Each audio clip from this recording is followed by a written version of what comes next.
Lords Lee and Bird, Hon'ble and Diane, friends, colleagues, ladies and gentlemen, good afternoon from what was until just a few minutes ago a lovely, warm and sunny Kolkata.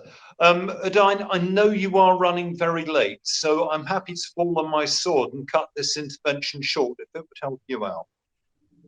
Nick, you are one of our key guests. Please, I think you don't need to cut short here. We'll find ways elsewhere. You please go ahead. We want to hear from you, Nick. We are all eagerly waiting to hear from you. Okay, all right then. So, namaskar, namaste, namaskara, salam alaikum. Very good afternoon to all of you. I'm really very pleased to have an opportunity to talk about the Living Bridge. It's not something I talk about as often as I should do. Many of you will already have heard me speak in fairly trenchant terms about Brexit at the Locker inauguration earlier this year. I love talking about Brexit. And in some respects, today would be a good day to do so because we're seeing figures coming out of the UK private sector in the latest Purchasing Managers Index, Flash Index, indicating the fastest private sector growth for 89 months. And that is thoroughly good news. Many of you will also recall me talking about the fact that one of the factors why the UK left the European Union was that it wasn't a level playing field. The single market in goods, but not a single market in services. In the UK economy, 80% services.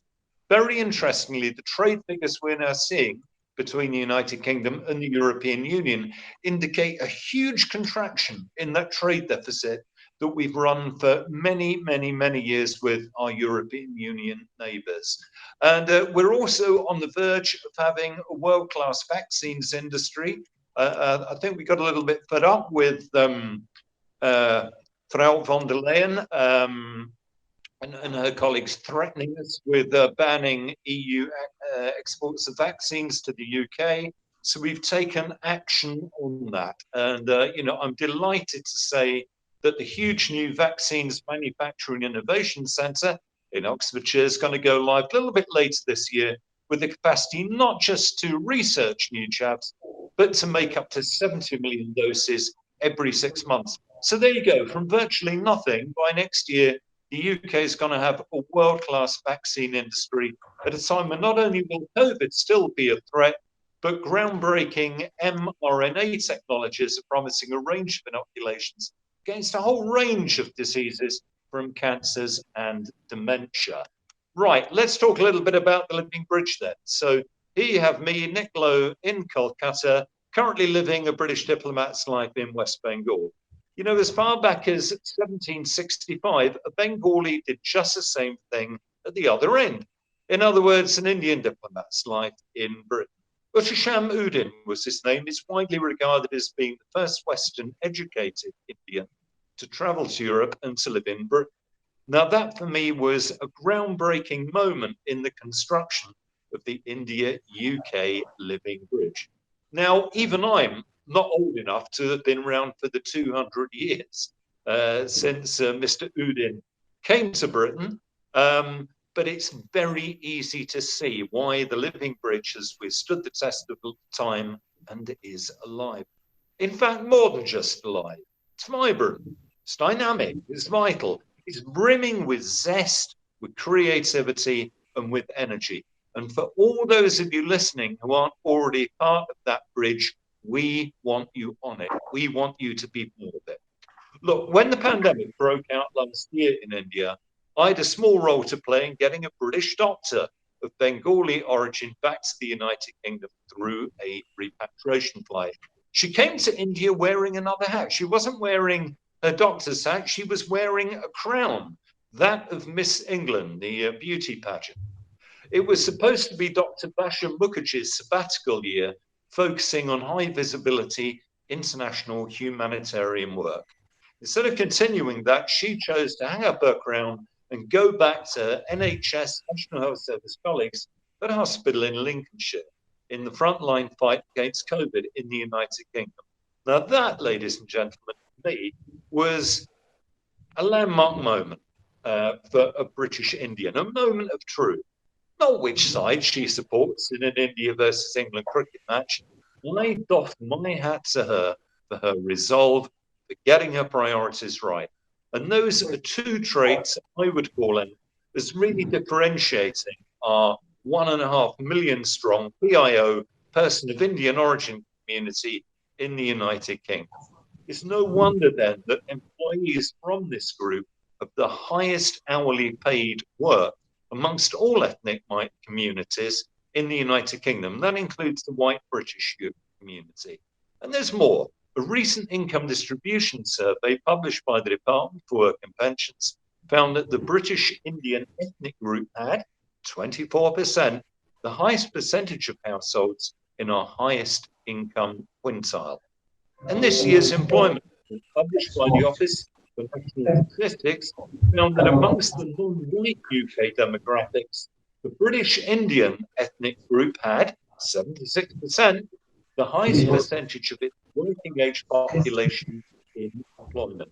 Let's look at a little quote. There is no school equal to a decent home and no teacher equal to a virtuous parent. Well, I know many of you are going to recognize that as being a quote from Gandhi. That applies as much now as it's ever done. And I think it's hugely, hugely emblematic of our British Indian community. The enabling home for succeeding generations with the right set of priorities. So if you like, that's the compaction of the soil, providing the strongest of platforms for the construction phase of the living bridge. Recent studies have shown British Indians are more likely to be employed in professions and managerial occupations than any other ethnic group in my country. And that includes white British people. More than 50% of British Indians are qualified to degree level, and over 40% work in managerial and professional occupations. So why are British Indians increasingly reaching leadership positions, not just in the corporate sector, but across British society? So in my mind, much of the answer to that lies in the British Indian diaspora's cultural heritage and really gain resolve in getting the priorities right. And I'm going to add the virtues of British education. That has never been more apparent than it is now. Let's look at the current generation of internationally mobile students from India. Our stats from March last year show that almost 50,000 Indian students received what we call a Tier 4 visa, that's a study visa, in 2019. Up a staggering 136% from the previous year. And that, my friends, is before the introduction of the post-work study visa that many of you have mentioned. That same report also noted that Indian nationals received over 57,000 Tier 2 skilled work visas.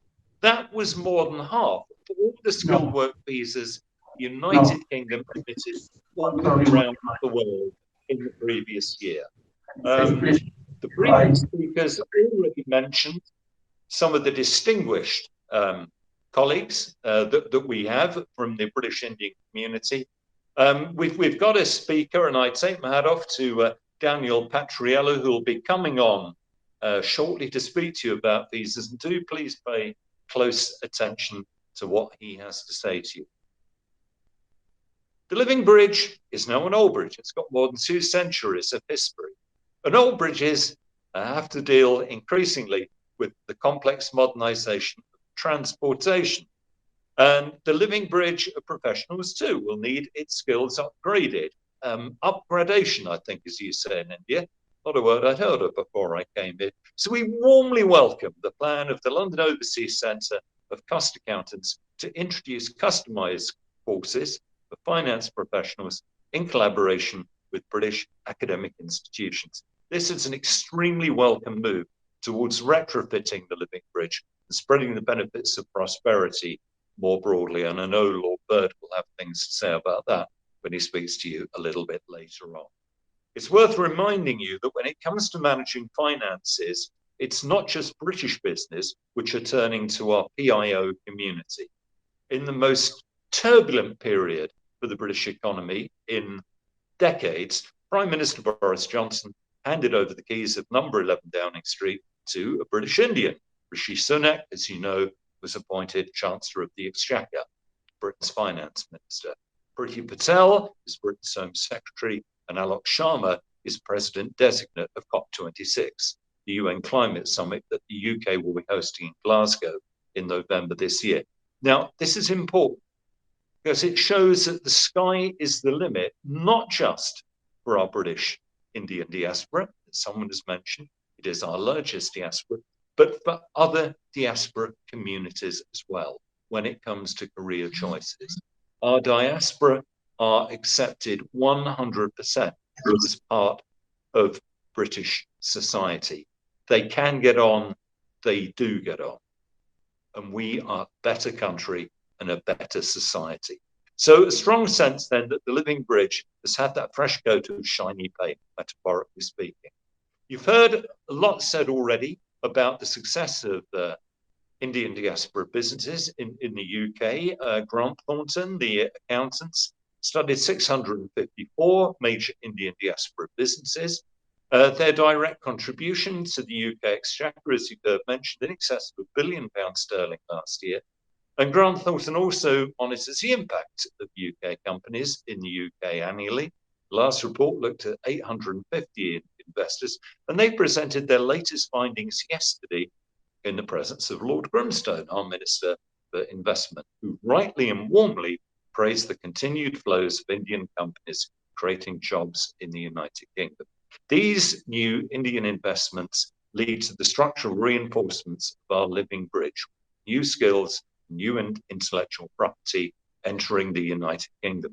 And my government continues to explore policy interventions that will make investing even more rewarding experience for Indian and other overseas companies. Alex Parker, a DIT London colleague, who I've seen has recently joined us, will be talking to you about one such new initiative called for reports shortly.